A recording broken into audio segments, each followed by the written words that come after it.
আসসালামু আলাইকুম। প্রিয় শিক্ষার্থীরা, আমরা এবার কথা বলবো আমাদের বইয়ের দ্বিতীয় অধ্যায়ের যে নমুনা প্রশ্নসমূহ আছে এখান থেকে আমরা বহু নির্বাচনী অংশটুকু আমরা এই পর্বে সমাধান করব। আমরা তোমাদেরকে অ্যান্সারগুলো বলে দিব, প্লাস প্রত্যেকটা অ্যান্সারের জন্য প্রত্যেকটা অ্যান্সারের রিজনটাও বলবো যে হ্যাঁ এটার অ্যান্সার কেন ক খ গ ঘ এর মধ্যে যে কোনো একটা হলো। আচ্ছা, তো তাহলে আসো আমরা শুরু করি। আচ্ছা, এখানে কি বলছে দেখো, ফার্স্ট কোশ্চেন, কাপে গরম চা রাখলে নিচের কোন প্রক্রিয়াটি ঘটে? গরম চা রাখলে, আচ্ছা অ্যান্সারটা হচ্ছে বাষ্পীভবন। এখন বাষ্পীভবন জিনিসটা কি? বাষ্পীভবন জিনিসটা হচ্ছে, ধরো একটা পাত্র, এই পাত্রের মধ্যে তুমি তরল পদার্থ রেখেছো, এই তরল পদার্থ বাষ্পে পরিণত হচ্ছে। সো তরলকে বাষ্পে পরিণত করার যে প্রসেস, সেই প্রসেসকে বলা হয় বাষ্পীভবন। এখন আমি ধরো এখানে তরল পদার্থ রাখলাম, এটা বাষ্পে পরিণত হলো, এই জন্য এটাকে কি বলা যাবে? বাষ্পীভবন। এখন তুমি যখন গরম চা কাপে রাখো তখন কি হয় বলো তো? আমরা ওই যে চায়ের ধোঁয়া দেখি যে বাষ্প হয়ে উড়ে যাচ্ছে, তার মানে কি তরল থেকে সেটা বাষ্পে পরিণত হচ্ছে তাপ দেওয়ার ফলে। এই জন্য এখানে সঠিক অ্যান্সারটা হচ্ছে বাষ্পীভবন। আচ্ছা, এরপরে কি বলছে দেখো, জলীয় বাষ্পকে ঘনীভবন করার পর কণাসমূহের ক্ষেত্রে কি ঘটবে? জলীয় বাষ্পকে যদি আমরা ঘনীভবন সম্পন্ন করি তখন কণাসমূহের ক্ষেত্রে কি ঘটবে? আচ্ছা দেখো তাহলে এখানে, আচ্ছা এখানে আমাকে যেটা বলতেছে, চারটা অপশন, আকার সংকুচিত হবে, আন্তঃকণা আকর্ষণ বল হ্রাস পাবে, এরপরে বলতেছে হচ্ছে যে একই অবস্থান থেকে কাঁপতে থাকবে, আর সর্বশেষ গতিশক্তি হ্রাস পাবে। তো ফার্স্টে আমাকে বুঝতে হবে যে আসলে ঘনীভবন ওয়ার্ডটার মানে কি। ঘনীভবন ওয়ার্ডটার মানে হচ্ছে যে কোনো একটা বস্তু ধরো গ্যাসীয় অবস্থায় আছে, তুমি সেটাকে শীতল করে তরলে পরিণত করছো, ঠিক আছে?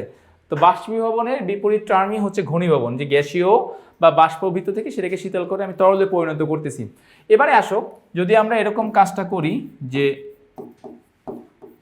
বাষ্পকে শীতল করে তরলে পরিণত করে, বাষ্পকে শীতল করে যদি আমরা এবার এই বস্তুকে তরলে পরিণত করি তখন কি ঘটবে? তখন কি ঘটবে?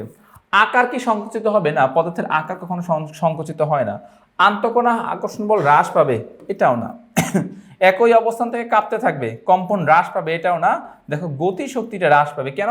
তুমি জানো যে বাষ্পীভূত অবস্থায় অনুসমূহের মধ্যকার দূরত্ব অনেক বেশি, ঠিক আছে? অনেক দূরত্ব বেশি থাকে। কেন? কারণ এদের গতিশক্তিটা অনেক বেশি, ছোটাছুটি করতে থাকে গ্যাসীয় কণাগুলো। যখন তুমি তাপ কমাবা তখন এই গতিশক্তি কমে যাবে, অণুগুলো পরস্পরের কাছাকাছি আসতে থাকবে। এখন আমি একটু বলে দিই, এখানে চারটা অপশন কিন্তু খুব ক্লোজ, তবে সব থেকে পারফেক্ট বা সব থেকে একুরেট অ্যান্সারটা হচ্ছে ঘ নাম্বারটা, গতিশক্তি হ্রাস পাবে। কারণ গতিশক্তি কমে যাচ্ছে এখানে।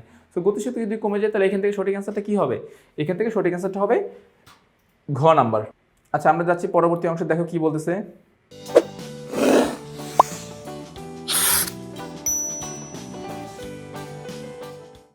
আচ্ছা, বলতেছে যে চিত্রের নিচের কোন চিত্রটি ঊর্ধ্বপতনের জন্য প্রযোজ্য? কোন চিত্রটি ঊর্ধ্বপতনের জন্য প্রযোজ্য? দেখো খেয়াল করো, এই যে বস্তুটা কঠিন অবস্থায় আছে, সেখান থেকে ডিরেক্ট কিসে পরিণত হলো বলো তো? গ্যাসীয় অবস্থায় পরিণত হলো। কঠিন অবস্থা থেকে সরাসরি গ্যাসীয় অবস্থায় পরিণত হলো। তাহলে আমরা এটাকে বলবো ঊর্ধ্ব জাস্ট পাতিত, কারণ আমরা জানি ঊর্ধ্বপাতিত পদার্থের কোনো তরল অবস্থা নেই, কঠিন থেকে গ্যাসীয়, গ্যাসীয় থেকে কঠিন। সো এরকমটাই হতে পারে।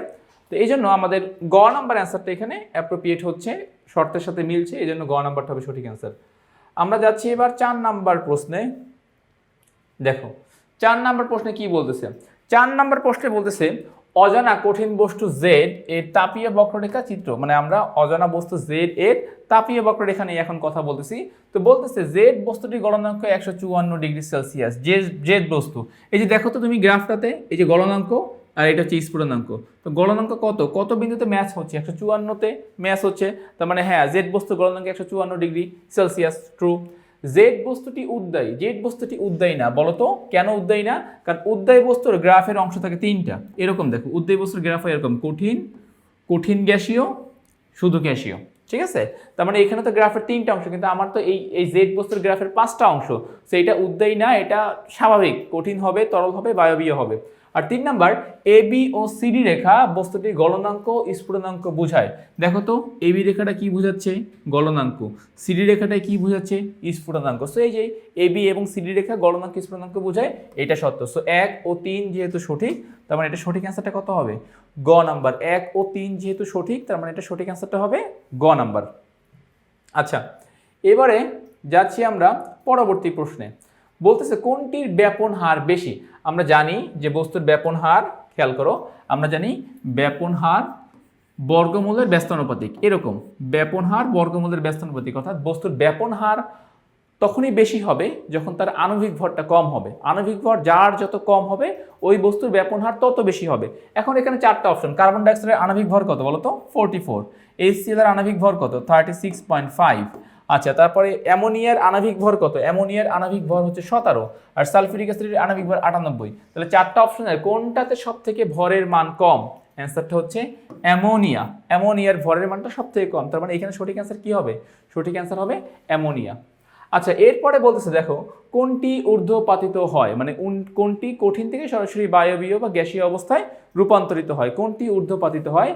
এইটার অ্যান্সার হবে আয়োডিন। দেখো খাদ্য লবণ, সোডা অ্যাশ, তুতে, তো তুতে হবে না, অনলি আয়োডিন। আয়োডিন হচ্ছে কঠিন থেকে গ্যাসীয় অবস্থায় রূপান্তরিত হয়, সো এটাকে আমরা বলি ঊর্ধ্বপাতন। আর প্রসেসের নাম হচ্ছে পদার্থের নাম হচ্ছে ঊর্ধ্বপাতিত পদার্থ, আর প্রসেসের নাম হচ্ছে ঊর্ধ্বপাতন। সো আয়োডিন এই প্রসেসটা ফলো করে, এই জন্য আমরা বলতে পারবো যে হ্যাঁ আয়োডিন এখানে ঊর্ধ্বপাতিত পদার্থ বা ঊর্ধ্বপাতিত হয়। আচ্ছা তো আমাদের এই দ্বিতীয় অধ্যায়ের নমুনা প্রশ্নের যে বহু নির্বাচনী পার্ট ছিল সেখানে এরকম 6টা প্রশ্ন ছিল। আমরা কিন্তু 6টা প্রশ্নের অ্যান্সার কমপ্লিট করে ফেলেছি। আমরা ব্যাখ্যা সহ যে অ্যান্সারগুলো কেন ক খ গ ঘ হলো সেটাও বলেছি। সো আমি আশা করছি তোমরা এইটুকু অ্যান্সার প্রপারলি বুঝতে পেরেছো। সো আজ এ পর্যন্তই, নতুন কোনো পর্বে আবার তোমাদের সাথে দেখা হবে। ততক্ষণ পর্যন্ত সবাই ভালো থাকো, সুস্থ থাকো, আল্লাহ হাফিজ।